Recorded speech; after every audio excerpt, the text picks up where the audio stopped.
Can you imagine a hat so iconic, so integral to a culture, so wildly worn that it took a revolutionary first president of a major nation to completely ban it for it to even start to decline in popularity? The fez is one such hat. From ancient times to all of time and space. Let's talk about the fez.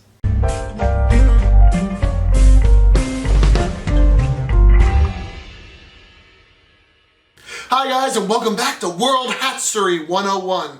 Today we're talking about, you guessed it, the fez. So the history is extremely hard with the fez to say where it began. Technically, we can say that it began sometime in the 1811 as being popular and widely worn as we know it. However, let's be realistic. The fez was used as far back as the Byzantine Empire. Back in the 5th century, the hat was often worn with other things. For instance, it was used as a structure to wrap a turban around. It was also used in connection with other types of hats and things to make different styles.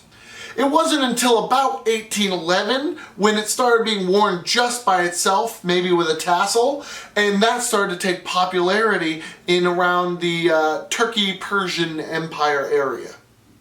It didn't start to even begin to decline in popularity until Mustafa Kemal Atatürk, the first president of Turkey, actually banned the hat in 1925 as a way of modernizing the Turkish Empire.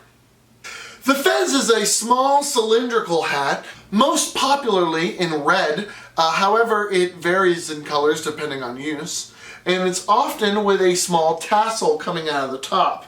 Now let's talk about some interesting facts about the fez. The fez is named after the Moroccan city of Fez, where it was believed that a lot of fezes were handmade and shipped throughout northern Africa. The hat was often used to shape turban wrappings or with other accessories to create different styles of hats. However, by itself, it did actually gain some popularity. It became really popular in the Muslim communities due to the fact that during their prayers, this hat did not hinder their ability to touch their foreheads to the floor, which in a lot of Muslim cultures and prayers they are required to do. So it actually became really popular. In 1826, Sultan Mahmud II began modernization efforts to greatly modernize their military and the civilian officials. These sweeping reforms actually banned the turban. And suggested the fez as a replacement. These moves actually had a great impact on the economy because the fez blurred the lines between the Muslim elites and the non-Muslim merchants. They were all able to dress fairly similarly, and class lines actually began to blur. This meant that non-Muslim merchants actually ended up doing better, and the economy as a whole was lifted.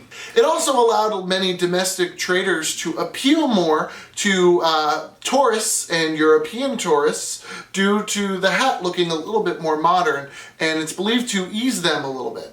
Due to a very large increase in demand, they couldn't keep up with fez production. So the Ottoman Empire actually outsourced fez creation to the Austro-Hungarian Empire, who could more easily make the red dyes of the more popular red fez, and their synthetic fibers meant that they could make them faster and cheaper. However, the Austro-Hungarian Empire's annexation of Bosnia in 1908 caused a massive rift between them and the Ottoman Empire. It led to a fez boycott.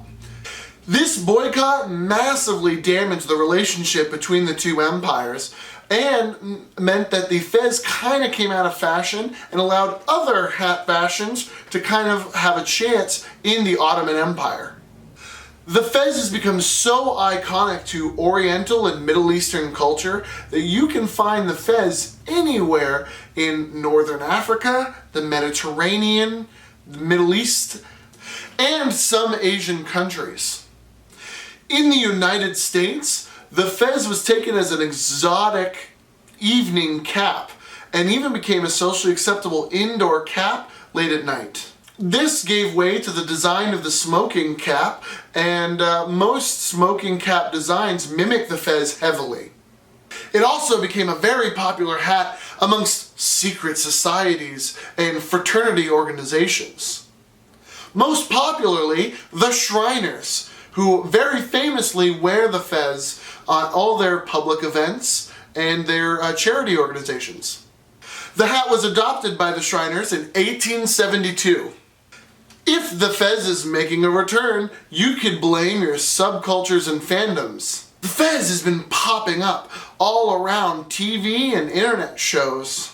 But it wasn't until the hat was adopted by the 11th Doctor in the Doctor Who franchise that it really soared. Fez sales were largest than they had been in years after the episode where the 11th Doctor adopted the hat officially. And that's all for today, guys. If you'd like to see more World Hatstory 101, do feel free to like and subscribe. Sharing the videos also helps the channel a lot. If you want to see more World Hatstory, we do have some other episodes. Feel free to check them out. If you want to see more steampunk videos, check out my channel. I do have some other videos, some event videos, and some different steampunk content. What hat would you like to see? We have a variety of hats planned for the next couple of episodes, but we want to know what the internet wants. So do feel free to comment and debate down in the comments. Do you want to see me at an event near you? I'll be at many events. Let me know what events you want to see me at. I'll be at Watch City and at Mockenbakken in the New England regions in the coming year, as well as some many other events I'm hoping to get to. More on that in another video. And with that, we're signing off. Geronimo.